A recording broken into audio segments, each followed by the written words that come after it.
So today we're going deep on something that's been making headlines and getting a ton of attention, the Department of Government Efficiency. DOGE? Yeah, DOGE, exactly. Yeah. We've got some really interesting stuff to dig into here. Excerpts from an exclusive Fox News interview with Elon Musk and a bunch of the DOGE team on special report. Plus, we'll be looking at some insights from Breitbart based on what Musk had to say in that same interview. Lots to cover. Yeah, for sure. Huh? Basically, what we want to do today is get you up to speed on DOGE's initial moves, the thinking behind them, and the reactions they've been getting. Think of this as your crash course on DOGE, everything you need to know in one place. I like it a crash course. So right off the bat, what really jumps out is the sheer scale of what they're trying to do. Yeah, it's ambitious. It is big time. President Trump gave DOGE a huge task, not just streamlining how the entire federal government works, but also making some serious cuts to spending, and all within 18 months. And on a tight deadline. Exactly. And of course, leading the charge is Elon Musk. We all know he likes to think big. He does. Which makes sense when you look at their target of 15% cut in spending. Wow. I know, right? It's a massive number. But Musk is convinced they can pull it off by going after waste and fraud. And here's the key part.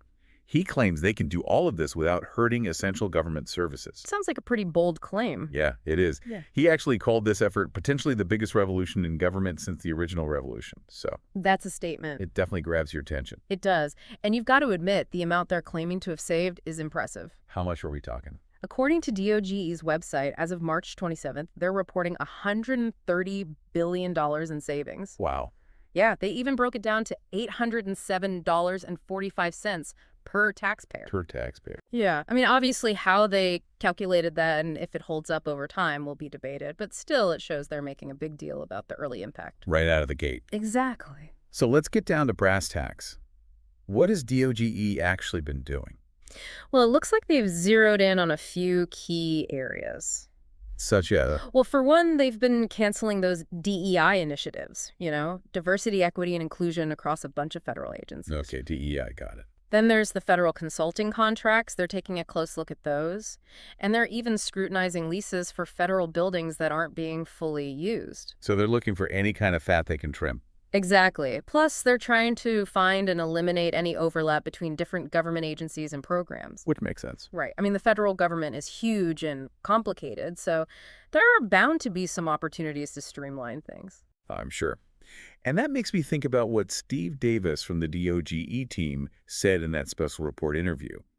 He used a really interesting example to illustrate their approach, something most people can relate to: government credit cards. Oh, yeah. It might seem like a small thing, but it actually points to a potentially massive area of inefficiency. Okay, so what's the story with the credit cards? Well, Davis pointed out a stat that's pretty mind-blowing.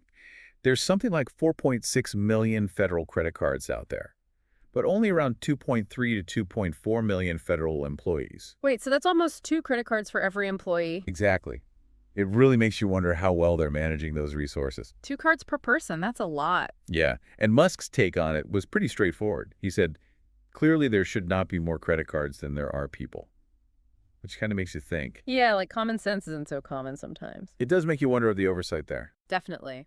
And while those credit cards might seem like a small thing compared to all the money the federal government spends, it's a perfect example of the kind of waste DOGE is going after. Right, it's the principle. Exactly. They're asking some very basic questions across the board. Are these things really necessary? Are they being used the right way? And do we even know where they all are and who's using them? It's back to basics. Back to basics. Love it. And it's not just credit cards they're looking at. The DOGE team mentioned that they're involved with all kinds of government stuff, from the IRS and the Interior Department to Social Security. So they're really casting a wide net. Yeah, they are. They're examining everything from how many people work for the government and how those people are organized, to how finances are managed, to the government's infrastructure and even its computer systems. It's a really comprehensive assessment. Sounds like it. So with such a big initiative moving so fast, you have to think about how it interacts with the rest of the government, particularly Congress, and the laws that are already in place. Right. That's a good point. And Musk actually talked about that in the interview. He said that DOGE is trying to keep Congress as informed as possible about what they're doing. So keeping them in the loop. Exactly. And his reasoning for DOGE's actions is pretty clear-cut. He argues that the law already says taxpayer money has to be used responsibly, efficiently, and without waste or fraud. Okay, so he's saying that DOGE is just following the law? That's his argument. He says their whole mission of finding and eliminating waste and fraud isn't going against Congress's intentions or breaking any laws. It's actually completely in line with them. That's an interesting perspective. He even mentioned that they've gotten great support from the Republicans in the House and even some support from Democrats every now and then. Well, that's interesting. It suggests that cutting government waste, at least in theory, might be something both sides can get behind. Yeah, there might be some common ground there. Which brings us to the criticism DOGE has been facing. Yeah, there's been a lot of that. There has. But Musk has a specific point to make about it. He says that when people criticize their work, they don't usually go after the specific cost-saving measures DOGE has listed on their website, DOGE.gov, or their social media accounts.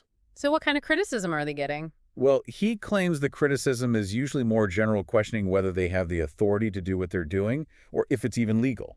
So he's basically saying, put up or shut up. Yeah, basically. He's challenging the critics to point to specific examples of the savings they're claiming and explain why those cuts are wrong or shouldn't have been made. And he says those specific challenges haven't really come up. That's a pretty bold way to handle the criticism. It is. It's definitely assertive. But we also have to consider the other side of the argument. Musk himself admitted that DOGE has run into some concerns about how much access they have to different federal systems, which is understandable.